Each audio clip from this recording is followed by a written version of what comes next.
કાયદાનો ભંગ કરનાર બચી શકતો નથી આ વાતને ચરિતાર્થ કરતા 31 વર્ષ અગાઉ 51,000ની ચોરી કરનાર આરોપીને ઝડપી લેવામાં આવ્યો છે।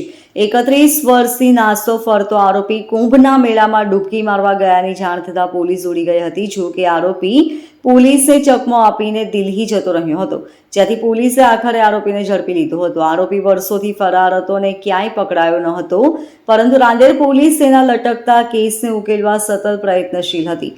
કેસના તમામ જૂના રેકોર્ડ તપાસ્યા અને ટેકનિકલ સર્વેલન્સ દ્વારા તપાસ આગળ ધપાવવામાં આવી હતી। આ દરમિયાન પોલીસે બાતમી મળી હતી કે કુંભ મેળામાં શિવ બહાદુર હાજર છે। કુંભ મેળામાં નહાવા માટે ગયો હતો। પોલીસની ટીમે ગુપ્ત રીતે કુંભ મેળામાં જઈ તપાસ શરૂ કરી હતી, પરંતુ આરોપી ત્યાંથી નીકળી ગયો હતો। આરોપી કુંભમાંથી દિલ્હી જતો રહ્યો હોવાની માહિતી મળી હતી અને પોલીસ તુરંત જ તેની પાછળ લાગી ત્યારે એકદમ ટ્રેપ ગોઠવી પકડી પાડવામાં આવ્યો હતો। 1995માં શિવ બહાદુર મહાવીર પેટ્રોલ પંપ પર સિક્યુરિટી ગાર્ડ તરીકે કામ કરતો હતો।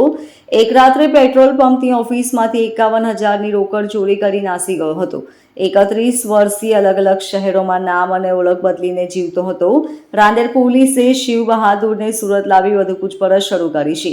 તે 31 વર્ષ દરમિયાન ક્યાં હતો, શું અન્ય કોઈ ગુનામાં સંડોવાયેલો છે કે કેમ, તે મુદ્દે વધુ તપાસ ચાલી રહી છે।